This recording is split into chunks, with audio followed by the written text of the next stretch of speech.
So welcome, Mr. Swami. Namaste. Please tell us a little bit about your journey. How did you become a Pamif reader? Could you open a bundle for us? படிக்கிறேன் இப்படிதான் படிக்கிறேன். What do you think? Why did Rishis wrote a Pamif? When you do a Pamif reading and you hold the Pamifs in your hand, you also feel a connection with the Rishis. And what is it about your work that you find challenging, and what is it that you like the most about? I'm curious, from all these readings that you had so far, are there a few specific ones that you remember because they're very unique or something very special happened there? Can you explain us a little bit more about karma, destiny, and free will, and how they all together create our reality? அதாவது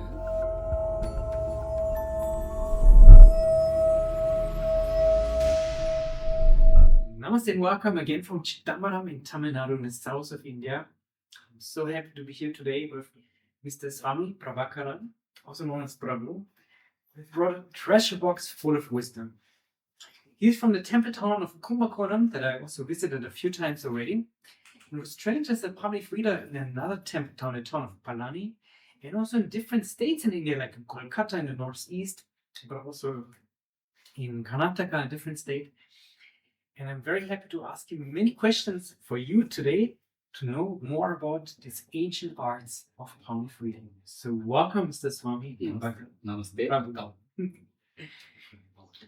So the first question that I like to ask is, please tell us a little bit about your journey. How did you become a palm reader? How old were you, and what brought you to start this very special and sacred profession?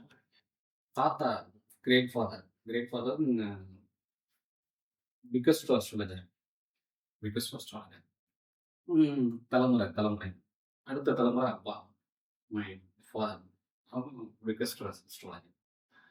நான் சின்ன வயசுல இருந்தப்ப 6 வயசு இருக்கிறப்ப தாத்தா வந்து எனக்கு இந்த இதை சொல்லி கொடுத்தாங்க, இந்த அஸ்ட்ராலஜி சொல்லி கொடுத்தாங்க. அதுக்கப்புறம் என்னுடைய 21 வயசு காலத்துல வந்து நான் வந்து குருகுலம் பழனி குருகுலத்துல இருந்து இது வந்து சித்தர்கள் வழியில வரக்கூடியதை சின்ன வயசுலேருந்து சித்தர்களுடைய வழி என்னன்னு தெரிஞ்சுக்கணும்னு ரொம்ப அதிக ஆர்வம். இந்த ஆர்வத்தினுடைய அந்த சித்தர்கள் எழுதி வைக்கக்கூடிய உழைச்சொடியை படிக்கணும், தெரிஞ்சுக்கணும், இதை வந்து மக்களுக்கு ஒரு சேவையா பணியாற்ற வேண்டும் அப்படிங்கிற ஒரு எண்ணத்தோட அந்த குருகுலத்துக்கு போறப்ப அந்த குருநாதர்களுடைய ஆசீர்வாதங்கள் அவங்கள்ட்ட ஆசீர்வாதம் வாங்கி இந்த குருவுக்கு செய்யக்கூடிய பணிவிடைகள் குரு சொல்லக்கூடிய அவங்களுக்கு செய்யக்கூடிய பணிவிடைகள், இந்த பணிவிடைகள்லாம் செஞ்சு அவங்க சொல்ல கொடுக்கக்கூடிய இந்த வேர்ட்ஸ் இதெல்லாம் பார்த்தீங்கன்னா ஒவ்வொன்றா கற்றுக்கிட்டு அதுக்கப்புறம் அதனுடைய பலன்கள், அதனுடைய பொருளாக்கம் என்ன அப்படிங்கிறத தெரிஞ்சு படிக்க ஆரம்பிச்சேன். இது என்னுடைய 21 வயசு காலத்துலேருந்து படிக்க ஆரம்பித்தேன். 5 வருட காலங்கள் அப்படிங்கிறது பார்த்தீங்கன்னா 5 வருட காலங்கள், அதாவது 5 இயர்ஸ். அந்த 5 வருஷம் வந்து குருகுலத்தில் இருந்து இந்த லீஃபை படிக்கிறது, ட்ரைனிங் குருகுலத்தில் அதை எடுத்து அதுலேருந்து இப்போ சித்தர்களை வந்து மேலும் மேலும் அதை படிக்க அதிக ஆர்வங்கள். ஸோ ஆன்மீகம் இன்னும் அதில் என்ன சித்தர்கள் சொல்லியிருக்காங்க, சித்தர்கள் இன்னும் வேற என்னென்ன சொல்லியிருக்கிறாங்க, என்னென்ன தெரிஞ்சுக்க முடியும் அப்படிங்கிறது எனக்குள்ளே ஒரு சின்ன வயசுலேருந்து ஒரு ஆர்வங்கள் அதிகமாக, அதை படிக்க என்ன ஆர்வம் அதிகமாக இருந்துச்சு. அந்த ஆர்வங்கள் வர இதை அதிகமாக படிக்க ஆரம்பிச்சு. அதுக்கப்புறம் அந்த 5 வருட காலங்கள் இருந்து அதுக்கப்புறம் குருநாதர்களுக்கு ஆசி வாங்கி அதுக்கப்புறம் வந்து இந்த உழைச்சுவடியை தனிப்பட்ட முறையில் அவங்களே நீ படிக்கலாம், நீ முழுமையாக படிக்கலாம் அப்படின்னு சொல்லி அதுலேருந்து படித்து இந்த மக்களுக்கு வந்து ஒரு சேவையாகவும் வாழ்க்கைக்கு நல் வழிகள் காட்டக்கூடிய சித்தர்கள் சொல்லக்கூடிய வழிமுறைகள், அந்த நல் வழிமுறைகள் வரக்கூடிய துன்பங்கள் நிவர்த்தியாக இருக்கக்கூடியது, இப்படி துன்பங்கள் நிவர்த்தியாக இருக்கிறது, அது இன்னும் நல் வழிமுறைகள் சொல்லியிருக்காங்க, அதை எடுத்து சொல்லணும். Thank you.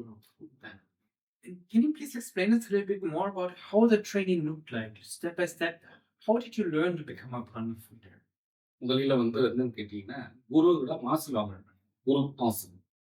அப்போ குரு ஆசி அப்படின்னு சொல்லக்கூடியது என்னுடைய குருநாதர் அப்படிங்கிறது பார்த்தீங்கன்னா தாத்தா, என்னுடைய கிராண்ட் ஃபாதர். அந்த கிரேட் ஃபாதர்கிட்ட வந்து என்னுடைய ஜாதகத்தை கணித்து, உனக்கு வந்து சித்தர்கள் எழுதக்கூடிய உழைச்சக்கூடிய அல்லாசி இருக்கு, அதனால நீங்க தாராளமாக போய் கற்றுக்கலாம் அப்படின்னு என்னுடைய தாத்தா தான் அழைச்சி கொண்டு போய் விட்டாங்க. அப்ப தாத்தா அழைச்சு கொண்டு விடுறப்ப அந்த குருநாதர்கிட்ட ஆசி வாங்க. அப்ப அந்த குருநாதர் என்னங்கிறது பார்த்துட்டு, அப்புறம் என்னுடைய பேச்சு திறமை, அந்த எழுத்து பேச்சு திறமை கேட்டோன்னே, சரி கண்டிப்பா உனக்கு அந்த அருளாசி இருக்கு. அப்படின்ட்டு ஒரு மந்திரம் சொல்ல சொன்னாங்க. குரு மந்திரம். குரு பிரம்மா, குரு விஷ்ணு, குருதேவா, குரு மகேஸ்வரா, சாஸ்தாத் பரபிரம்ம தஸ்மையே. இந்த மந்திரத்தை முதல்ல சொல்லணும். சொன்ன உடனே சந்தோஷம். பரவாயில்ல. குரு மந்திரம். அப்ப அந்த குரு மந்திரத்தை சொல்றப்ப அவங்க இன்னும் சந்தோஷம் அடைஞ்சு, ஏன்னா வந்து இந்த குருகுலத்துல சேர்ந்து, அப்ப முதலில் வந்து காலையில கடவுள் வழிபாடு. அந்த சுவடிகள்லாம் வந்து கிளீன் பண்றது, அந்த குருகுலத்தை கிளீன் பண்றது, அவங்களுக்கு ஃபுட் அரேஞ்ச்மெண்ட் பண்ணி கொடுக்கறது, இதெல்லாம் செஞ்சு, அதுக்கப்புறம் அவங்க படிக்கிறப்ப அந்த குருகுலத்தில் வந்து கிளைண்ட் வந்து பார்க்குறாங்க இல்லையா? அந்த கிளைண்ட் வந்து பார்க்குறப்ப பக்கத்திலே உட்காந்து அவங்க என்ன படிக்கிறாங்க, என்ன சொல்றாங்க, இந்த எழுத்துக்கு என்ன பொருள், இந்த எழுத்துக்கு என்ன பொருள் அப்படிங்கிறத ஸ்டெப் பை ஸ்டெப்பா, ஸ்டெப் பை ஸ்டெப்பா கொஞ்சம் கொஞ்சமா கற்றுக்கிட்டு, அது வந்து 3 வருட காலம் முழுமை அடைஞ்சு 3 இயர்ஸ்லேயே கம்ப்ளீட். பட் 2 இயர்ஸ்ங்கிறது எக்ஸ்பீரியன்ஸ். ஸோ அவ்வளோதான். Model means medicines, Siddha medicines. So ஞானம், சித்தா மெடிசன்ஸ், மற்ற விவரங்கள், சித்தர்களுடைய ரகசியம், இந்த ரகசியங்கள் சம்பந்தப்பட்டது. மூலிகை மீன்ஸ் செடி, மூலிகை செடி, இந்த மூலிகை செடிக்கு சம்பந்தப்பட்டது.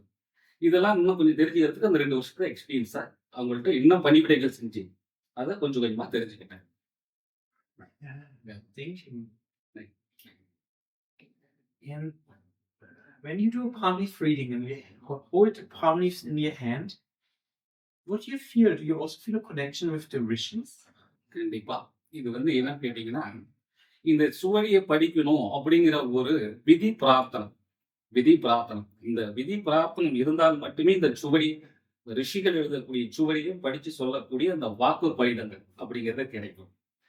அப்ப இந்த சுவடியை தொடரப்பே பார்த்தீங்கன்னா, இந்த சுவடியை தொடரப்பே வணங்கி சித்தர்கள் வணங்கி, மகரிஷியை வணங்கி, அப்ப இந்த குரு மந்திரத்தை சொல்லி இந்த குரு ஆசி வாங்கி, அதுக்கப்புறம் இந்த ஓலைச்சுவடி எடுத்து படிக்கிறப்ப அந்த சித்தர்கள் நமக்குள்ள, இந்த சித்தர்கள் வந்து மகரிஷிகள் வந்து நமக்குள்ளே இருந்து அவங்க வந்து ஸ்பீச் பண்ற மாதிரி, பேசுற மாதிரியே அது வந்து உணரக்கூடிய தன்மை. அப்ப அந்த உணரக்கூடிய தன்மை அப்படின்னு சொல்லக்கூடியது வரக்கூடிய கிளைண்ட்டுக்கு சித்தர்கள் என்ன சொல்றாங்க, அது நம்ம சொல்றோம், நான் தான் சொல்றேன். அப்படி இருந்தா பாத்தீங்கன்னா சித்தர்கள் என்ன சொல்ல வைக்கிறாங்க. சித்தர்கள் எனக்குள்ள வந்து அந்த ஒரு பவர், மெடிடேஷன் பவர், அந்த மெடிடேஷன் பவர் அப்படின்னு சொல்லக்கூடியது சித்தர்கள் அவங்களுடைய உணர்வுபூர்வம், நம்மளுடைய உணர்வுபூர்வமா அவங்க சொல்றாங்கன்னா நம்ம சொல்றோம் அப்படிங்கிற ஒரு எண்ணங்கள்.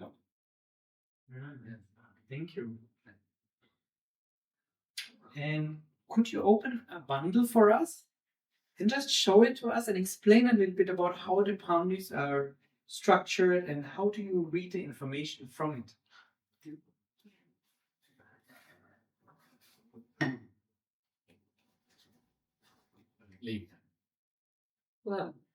படிக்கிறது இப்படிதான் படிக்கிறது. இதுல உள்ள எழுத்துக்கள் இப்படி படிச்சோம்னா ஃபர்ஸ்ட் லீஃப்ல இல்லை, நெக்ஸ்ட் லீஃப் இப்படிதான் சொல்லுவாங்க.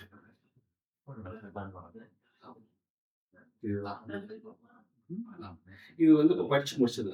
ஸோ பண்டல், அந்த பண்டல கிடையாது அப்படிங்கிற பட்சம்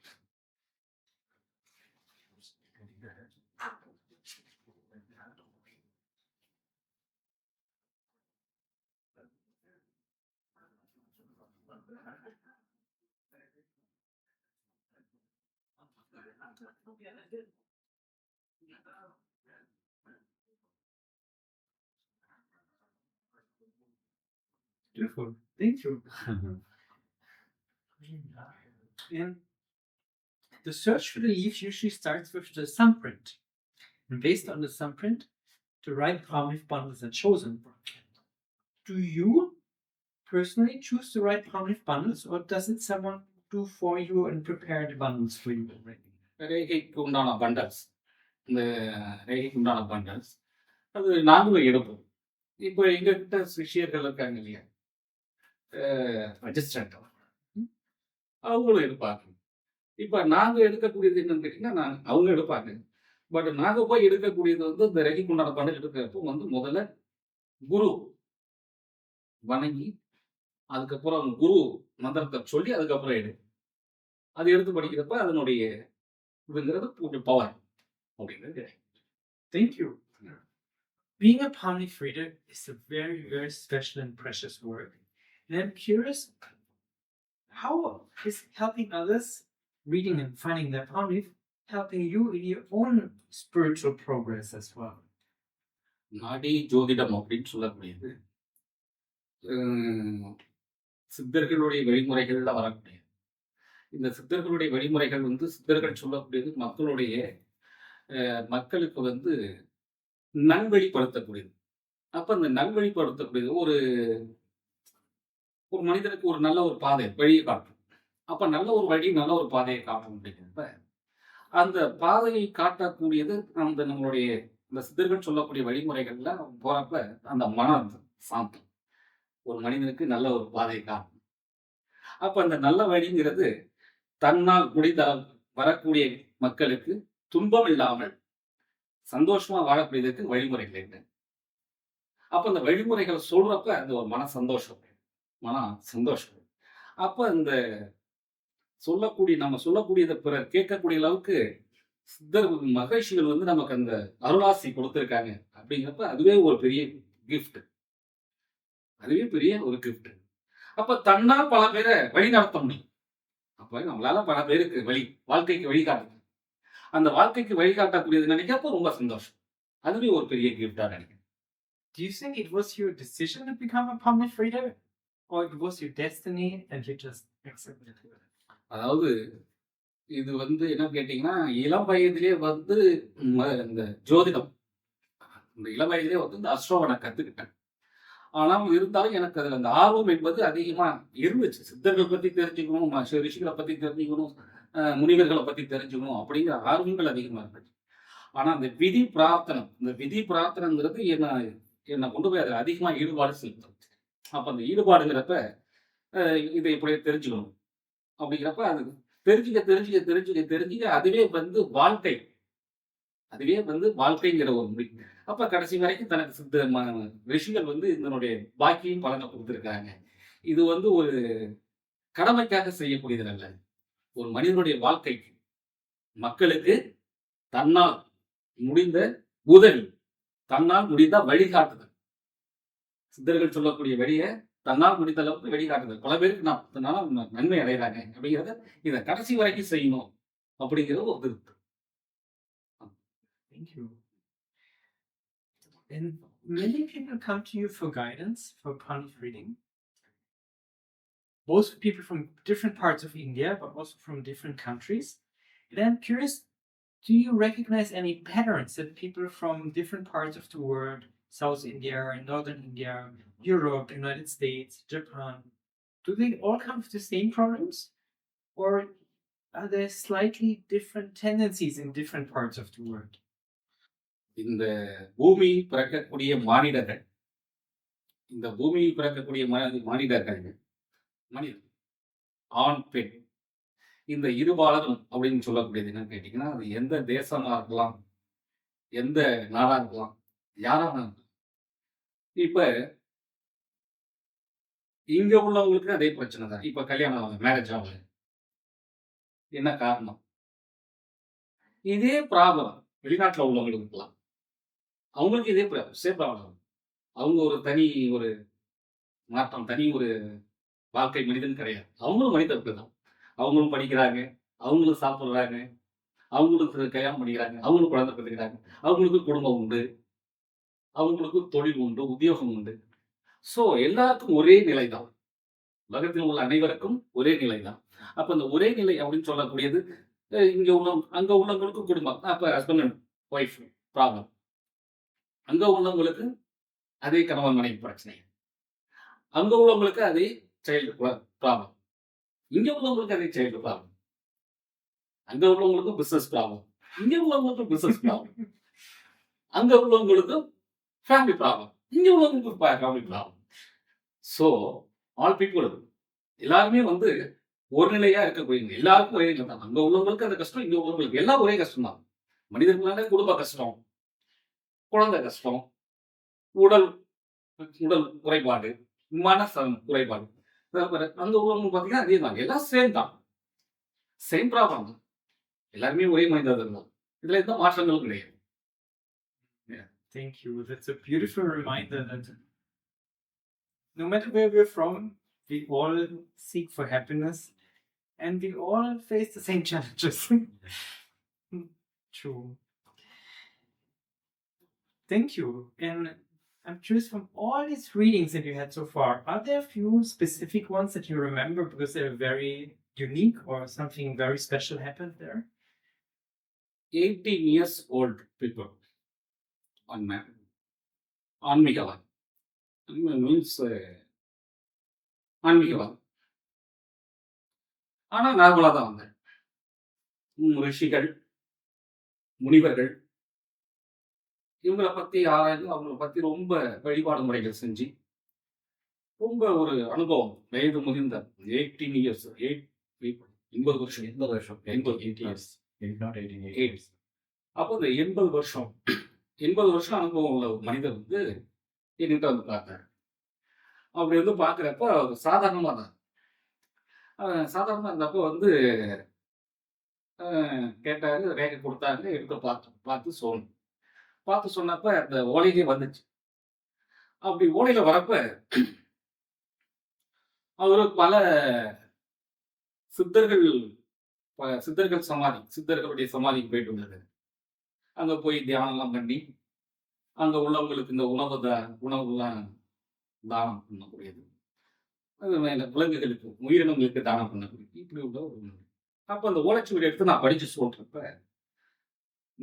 சித்தர்களுடைய அருளாசி, அதாவது என்னன்னா மகரிஷியுடைய அருளாசி அவருக்கு உண்டு. அப்போ அவருடைய 83வது வயதில்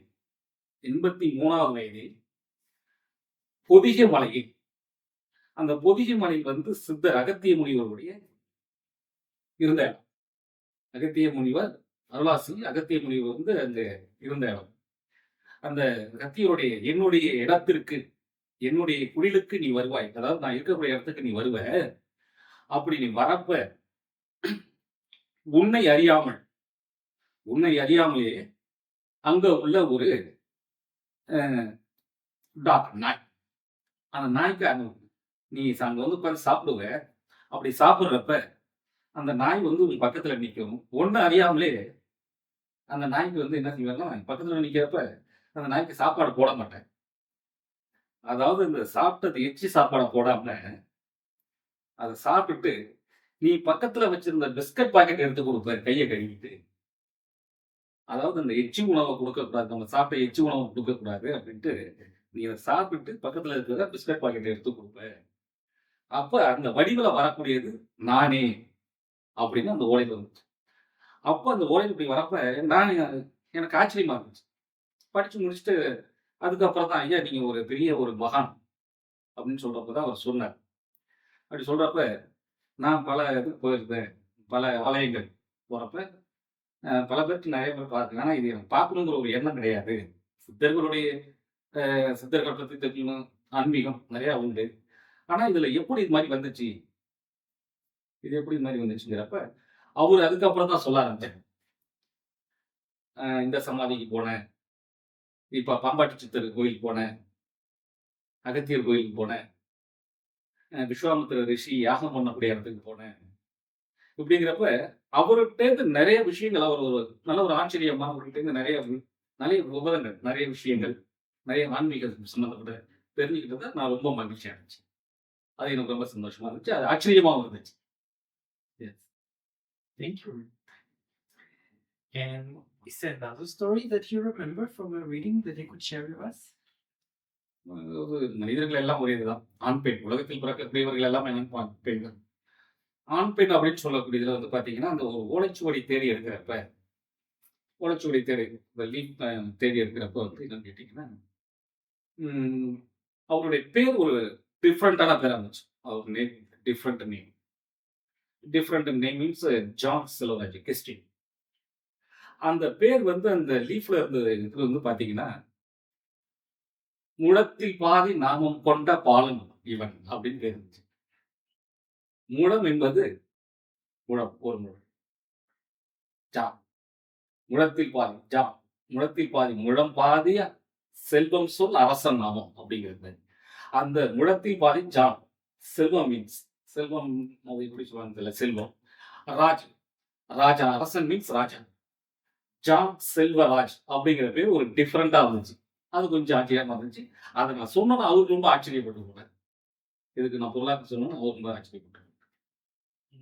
Thank you. And what do you think why the rishis wrote Apanis for the people today? And is there a rishi that you feel a specific connection with? இந்த ஓலைச்சுவடி எழுதி இன்னும் ஒரு 4-5 வருடங்கள், சாரி 4000 வருஷம் 5000 வருடங்கள். அப்ப சித்தர்கள், யோகிகள், மகான்கள், ரிஷிகள். அப்ப இந்த சித்தர்கள் வந்து அந்த காலத்துல இது யுகம் என்பது கலியுகம்.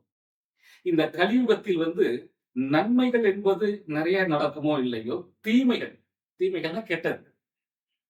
இப்ப பாத்தீங்கன்னா பல தவறு செய்யக்கூடிய மனிதர்கள், இப்போ கொலைகாரன், திருட, இப்படி பல அதாவது இந்த கலியுகத்துல வந்து கெட்ட மனிதர்களே அதிகமாவாங்க. பொய், திருட்டு எல்லாத்துக்குமே அதிகமாகும். அப்போ மனிதனுக்குள்ளே மனிதன் சண்டை, ஒரு நாட்டுக்கு நாட்டு சண்டை போடுறது, ஒரு மனுஷன் சண்டை போடுகிறது, ஒரு மனிதாபிமானம் என்பது மனிதாபிமானம்னா ஒரு ஹெல்பிங் மைண்ட் யாருக்கும் இருக்காது. காரணம் என்னன்னா இது கலியுகம். இந்த கலியுகத்தில் மனிதர்கள் வந்து தவறான பாதையில் செல்லக்கூடாது. சித்தர்கள் என்ன சொன்னாங்கன்னா, தன்னுடைய இந்த தவம் அடைந்து அதனால் அடையக்கூடிய வலிமையை தான் மற்றும் பயன்படக்கூடாது. தன் மக்களுக்கு அதை பயன்படுத்தும். தன் மக்களுக்கு அதை கொண்டு போய் சேர்த்து தன்னால் மக்கள் பயனாகும். மக்கள் நல்வழி பாதையில் செல்ல வேண்டும். இப்போ போகர் அப்படின்னு சொல்லக்கூடிய சித்தர் பழனி. அப்ப இந்த போகர் அப்படின்னு சொல்லக்கூடியது பார்த்தீங்கன்னா சித்த மருத்துவம் சித்தா மெடிசன்ஸ்.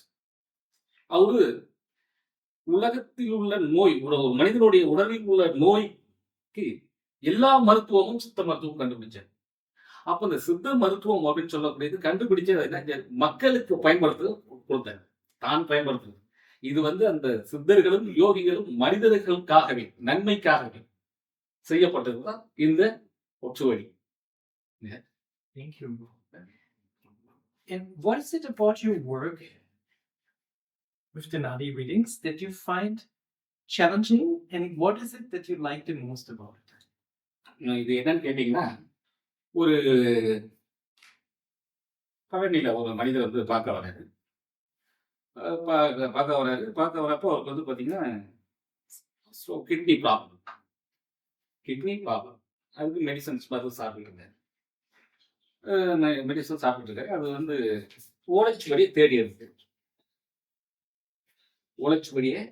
இருந்தாச்சு. தேடி எடுத்து அதை நோட்ல எழுதுறப்ப இந்த வயதில், அதாவது அவர் வந்து பார்க்குறப்போ வந்து பார்த்தீங்கன்னா 67 வயது. 67 வயதுல வந்து இந்த வயதில் இவர் இந்த ஓலைச்சுவடியை தெரிந்து கொள்ள மாட்டார். ஓலைச்சுவடிங்கிறது அவருக்கு இருக்கும், ஆனால் அதுல உள்ள பலன்களை தெரிந்து கொள்ள மாட்டார் அப்படிங்கிற லைன். அப்ப இந்த ஓலைச்சுவடியை தெரிஞ்சுக்க கொள்ள மாட்டார். அது தெரிந்து கொள்ள முடியும் முன்பு, இதை தெரிஞ்சுக்கிறதுக்கு முன்னாடியே ஈசன் சிவன், காட் சிவா, சிவபெருமானை திங்கள் கிழமையில விளக்கிட்டு வணங்கி வந்த பின் தெரிந்து கொள் அப்படின்னு வந்தாரு. தேடி எடுத்த நோட்ல எழுதுறப்ப அதோட முடிஞ்சு. சோ திங்கக்கிழமை வரைக்கும் அவருக்கு இல்லை. இது தெரிஞ்சுக்கிட்ட 2வது நாள் 3வது நாளே இறந்துட்டார். அதுல வந்து அந்த அண்டர்லைன் இல்ல, அதோட முடிஞ்சு நின்றுச்சு. அதுக்கப்புறம் அவர் அழைச்சிட்டு வந்த கிளைண்ட் ஒரு வாரம் கழிச்சு வந்திருந்தாரு. என்ன சார் அவங்க வரலீங்களா சார், அவங்களுக்கு இது மாதிரி இருக்கு சார், அப்படின்னு சொன்னான். சார் வந்துட்டு போன 2வது நாளே இறந்துட்டாருங்க. அது ஒரு ரொம்ப பெரிய கஷ்டமா, சங்கடமா சொல்ல முடியல. நான் அத சொல்லல. அது ரொம்ப கஷ்டமா இருந்துச்சு. சொல்ல முடியல. அதனால நான் அத அந்த வெளிக்காட்டிக்காமல் அத நான் கேட்டேன். இப்ப அவங்க இறந்துருவாங்க அப்படின்னு சொன்னா போய் அது கஷ்டமாகும் இல்லையா? இப்ப பைக்ல இப்ப டைம் சரியில்ல. இப்ப பைக்ல போறோம். பார்த்து போப்பா. நான் நேரம் சரியில்ல. ரொம்ப லாங்கா போகாத. இங்க போங்க ரொம்ப லாங்கா போகாத. நைட் டிரைவ் பண்ணாத அப்படின்னு சொல்றோம். ஸோ அது மனசு கஷ்டம். அடிபட்டுடுவே அப்படின்னு சொன்னா அது கஷ்டம்.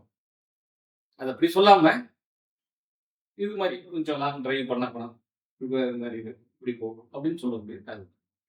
அது மாரி சொல்றது தான் ஒரு ஆறுதல். அது மாரி சொன்னதுல அது ஒரு மன கஷ்டம் இருந்துச்சு. அந்த ஒரே ஒரு நபருக்கு மட்டும். சொல்லாம சொல்லியிருக்கலாம். அவன் சொன்னா அது தவறா போயிடும். அதனால அத சொல்ல வேண்டாம்ட்டு நிறுத்திட்டேன். Thank you. And the palm give us predictions about the future and also offer us ways through the remedies to hopefully transform our future for the better. So can you explain us a little bit more about karma, destiny, and free will and how they all together create our reality? அதாவது மானிட பிறப்பு கர்மா. உன் ஜென்மத்தினுடைய கர்மா.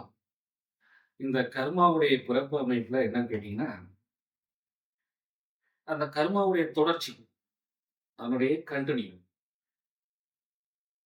லெகசியினுடைய continue. Continue இந்த ஜென்மத்துல. இந்த முன் ஜென்மத்தினுடைய பாவத்தை நீ இந்த ஜென்மத்துல அனுபவிக்கணும். அனுபவிக்கணும்னா அது எப்படி அனுபவிக்கணும்? ஹேண்டிகேப்டா. முன் ஜென்மம் பாவம், கர்மா, ஹேண்டிகேப். அதே முன் ஜென்ம பாவம் பார்த்தீங்கன்னா ஒரு பெரிய அரசனா இருக்குது. முன் ஜென்ம பாவம் விதி. அப்ப விதி என்பது விதி கர்மா. இந்த கர்மாவுடைய பாவம் என்னன்னாலும் இந்த நேரத்தில் நீ இந்த பிரதி பலன் என்பது அடைவார். இது விதி. அந்த கர்மா பாவத்தை நீங்க நிவர்த்தி செய்யறதுனால அந்த விதியோடைய அமைப்பு கொஞ்சம் குறையும். இப்ப நம்ம இந்த யோசிப்போம். ஒரு சில விஷயங்கள் இதை செய்யணும், அங்க போகணும், இங்க போகணும் அப்படின்னு யோசிக்கிறோம். ஆனா அங்க போக முடியாத அளவுக்கு நமக்கு ஒரு தடைகள். அதுதான் கர்மா நிவர்த்தி. இந்த கர்மாவும் இந்த விதியும் நமக்குள்ள என்னதான் உந்துதல், எவ்வளவுதான் நம்ம முயற்சிகள் எடுத்தாலும் அந்த முயற்சிகள் அப்படின்னு சொல்ல முடியுது இது நமக்கு கிடைக்கும் அப்படின்னு தான் கிடைக்கும். கிடைக்காது அப்படின்னா கிடைக்காது. இதுக்காக நீங்க எவ்வளவு முயற்சிகள் செய்யலாம். அந்த முயற்சிகள் என்பது கிடைக்கும் ஒரு விதி அமைப்பு இருக்கும். மனிதனுக்கு எல்லா மனிதனுக்கும் முயற்சிகள் என்பது உண்டு. ஆனா முயற்சிகள் இருந்தாலும் அது கிடைக்கணுங்கிற ஒரு விதி அமைப்பு, தெரிஞ்சுக்கணுங்கிற ஒரு விதி அமைப்பு இருந்தால் தெரிஞ்சுக்கலாம். ஆனா அது தெரிஞ்சு கிடைக்கணும்னு ஒரு விதி அமைப்புங்கிறது கர்மா தான். கிடைக்கும் அப்படிங்கிறதே கிடைக்காது அப்படிங்கிறதே ஒரு கர்மா தான். இந்த கர்மாவுடைய அமைப்பு தான் விதி. இந்த கர்மா விதி ரெண்டும் இருந்தால் இந்த ரெண்டும் இருக்கக்கூடியது மனிதனுக்கு எவ்வளவுதான் உந்துதல் இருந்தாலும் இந்த ரெண்டுடைய பாதிப்பு தான் மனிதனுக்கு வாழ்க்கை. மனிதனுடைய வாழ்க்கையில் நடக்கக்கூடிய நிகழ்வு அப்படின்னு சொல்லி. Thank you.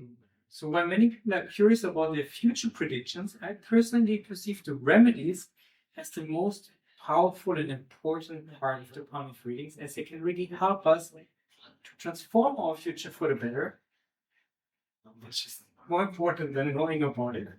So can you explain us a little bit more about how do the remedies work and how do they help us to transform karma? கர்மா, இந்த கர்மாவுக்கு உண்டான ரெமெடி அது எப்படி மாத்து?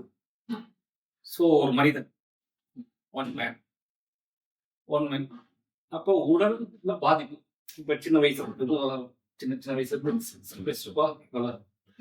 அப்ப சில பேருக்கு சின்ன குழந்தையிலே ஹெல்த் ப்ராப்ளம்.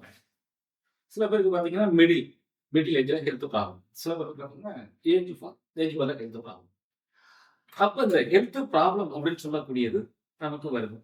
இந்த ஹெல்த் பிரச்சனைகள் வரப்ப நம்ம ஏன் மருத்துவரை தேடி ஹாஸ்பிட்டலுக்கு போறோம், டாக்டரை தேடி போறோம்.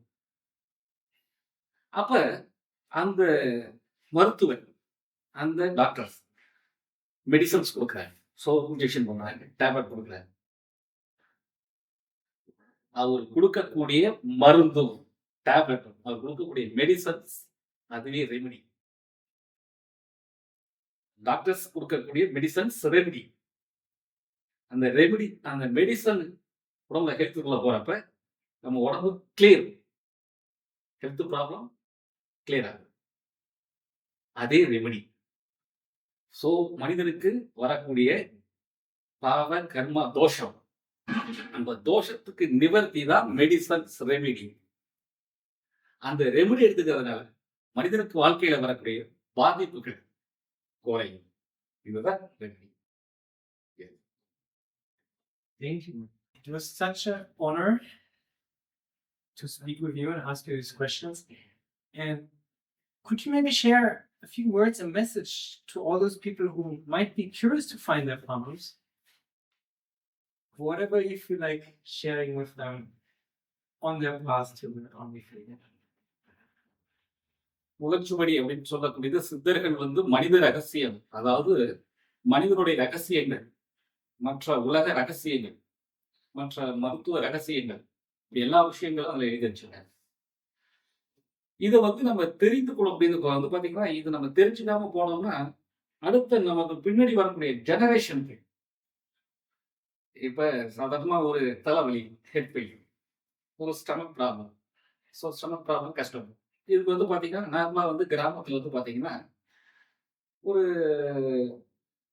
கசாயம் கொடுப்பாங்க. கசாயம் மீன்ஸ் ஒரு லிக்விட், வாட்டர்ல ஒரு உப்பு போட்டு, வெந்நீர்ல உப்பு போட்டு கலக்கி கொடுப்பாங்க. இல்ல அது பாத்தீங்கன்னா அந்த ஹோமத்திரம் ஒண்ணு இருக்கு, அதை இது பண்ணி கொடுப்பாங்க. இல்ல இந்த ஜீரகத்தை நசுக்கி போட்டு கொடுப்பாங்க. அப்ப அந்த தண்ணியை குடிக்கிறப்ப அந்த பிரச்சனைக்குங்கிறது நிவர்த்தி ஆகும். இது அடுத்த ஜெனரேஷன் சொல்லி கொடுக்காம போனா அடுத்த ஜெனரேஷனுக்கு தெரியாம போகும். அதனால இந்த ஓலைச்சுவடியை தெரிஞ்சுக்கிட்டு இதனுடைய பலன்கள், சித்தர்கள் சொல்லக்கூடிய, ரிஷிகள் சொல்லக்கூடிய, மகரிஷிகள் சொல்லக்கூடிய பலன்களை தெரிஞ்சு வாழ்க்கையில நல்வழிப்படுத்தக்கூடிய நல்ல ஒரு ஃபியூச்சர், நல்ல ஒரு எதிர்காலத்தை தெரிஞ்சுக்கிட்டு, அந்த எதிர்காலம் என்பது நமக்கு எப்படி இருக்கு, நம்ம எப்படிலாம் இருக்கக்கூடாது, எப்படிலாம் இருக்கணும், எதை செய்யக்கூடாது, எதை செய்யணும், நம்மளுடைய குழந்தைகளுக்கு என்ன சொல்லிக் கொடுக்கணும், எதை சொல்லிக் கொடுக்க கூடாது, எது நல்லது, எது கெட்டது, இப்படி எல்லா விஷயங்களும் நாம் அடுத்த ஜெனரேஷனுக்கு கொண்டு போறதுக்காக கண்டிப்பா இதை தெரிஞ்சுக்கணும். தெரிஞ்சுக்கிறது நல்லது. தெரிஞ்சு அதனுடைய வழிமுறைகளை கொண்டு போறது இன்னும் சிறப்பான முறையில் நம்மளுடைய வாழ்க்கை கொண்டு போய் இன்னும் ஒரு மேம்பாடு, தன்னுடைய குழந்தைகளோட தன்னுடைய அடுத்த ஜெனரேஷன் இப்படி எல்லாத்துக்கும் அது ஒரு நல்வழி பாதையை காட்டும். நல்ல ஒரு பீப்புள், நல்ல ஒரு மக்கள் அப்படிங்கிறத வழியாகும். ஸோ அதிகமா உதவி பண்றது, ஹெல்பிங் மைண்ட், ஆன்மீகம். இப்போ பார்த்தீங்கன்னா தாத்தா கும்பிட்டாங்க, great father god Murugan, god Shiva. அடுத்தது my father god Murugan, god Shiva. அடுத்தது நான் காட் முருகன், காட் சிவா. அடுத்தது my son god Shiva, god Murugan. So continue. இது அடுத்த தலைமுறைக்கு கொண்டு போறது, இதை தெரிஞ்சுக்கிறதுனால அடுத்த தலைமுறைக்கு நல்வழிப்படுத்தலாம் அப்படிங்கிறதுனால இதை கண்டிப்பா தெரிஞ்சுக்கிறது நல்லது. Thank you so much for sharing all of this precious wisdom. Thank you. And for your amazing work. Thank you. Hopefully going to help many people. Thank you so much. Thank you.